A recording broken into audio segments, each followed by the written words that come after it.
මේ මා අකුරු කළ පාසලයි. මා පුංචි කාලයේ සිට හැදී වැඩුණේ මේ පාසල තුලයි. ඉතින් මම අකුරු හොඳින් ඉගෙනමි.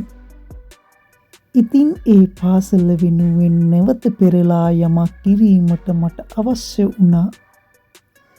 ඉතින් මම පාසලේ දැන් සිටින ඒ නංගිලා මල්ලිලා වෙනුවෙන් පොත් පෑන් පැන්සල් වලින් පුංචි උපකාරයක් කළා. ඇත්තටම මට ඉමහත් සතුටු දිනයක් අද දිනය. මේ කටයුත්ත සඳහා වචනයකින් හෝ උදව් උපකාර කළ ඒ සියලු දෙනාට වගේම විවිධ කතා කියමින් විවේචනය කළ ඒ සියලු දෙනාටමද තෙරුවන් සරණයි.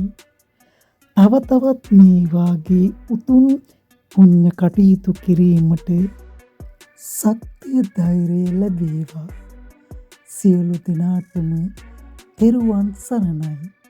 නමෝ බුද්ධාය.